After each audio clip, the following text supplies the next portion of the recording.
Provocateur is funneling weapons and explosives to insurgents inside Afghanistan. National Security Correspondent Jennifer Griffin has the details. Afghan President Hamid Karzai was one of the first world leaders to congratulate Iran's President Mahmoud Ahmadinejad on his election victory. But there is increasing evidence that Iran is playing a double game in Afghanistan, supplying more than just development aid. According to recently declassified testimony, Director of National Intelligence Dennis Blair told the Senate Select Intelligence Committee in February, quote, "Iran is covertly supplying arms to Afghan insurgents while publicly posing as supportive of the Afghan government. Shipments typically include small arms, mines, rocket-propelled grenades, rockets, mortars, and plastic explosives." The top U.S. commander in Afghanistan, General Stanley McChrystal, warned in his recent strategy assessment about the dangers of Iran's involvement. Quote, "The Iranian Quds Force, or Revolutionary Guard, is reportedly training fighters for certain Taliban groups and providing other forms of military assistance to insurgents. Iran's current policies and actions do not pose a short-term threat to the mission, but Iran has the capability to threaten the mission in the future."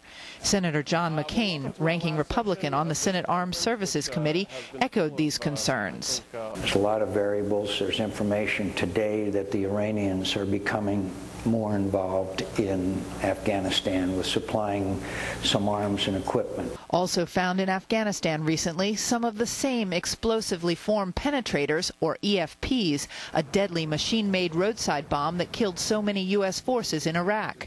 U.S. intelligence says those weapons are made in one place, Iran. That would be entirely consistent with what we saw in Iraq. The Iranians clearly were providing EFPs, most notably, which is the largest killer of American soldiers on the battlefield, in addition to mortar rounds and rockets. They played a very decisive role. As I said, the EFP it's a highly refined weapon. It's not something you can just make in a backyard garage. And as we see it migrate into Afghanistan, that could be a game changer there. Tonight, Fox News has learned that the Pentagon is planning to ask General McChrystal to send forth his request for more resources, his request for more troops. This follows reports that McChrystal had been asked by administration officials here in Washington to hold off on making that request.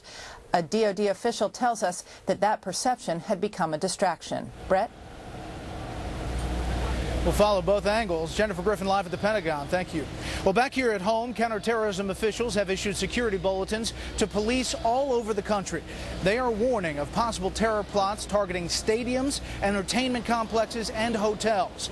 This follows earlier warnings covering mass transit and grows out of a suspected bomb plot centered here in New York City.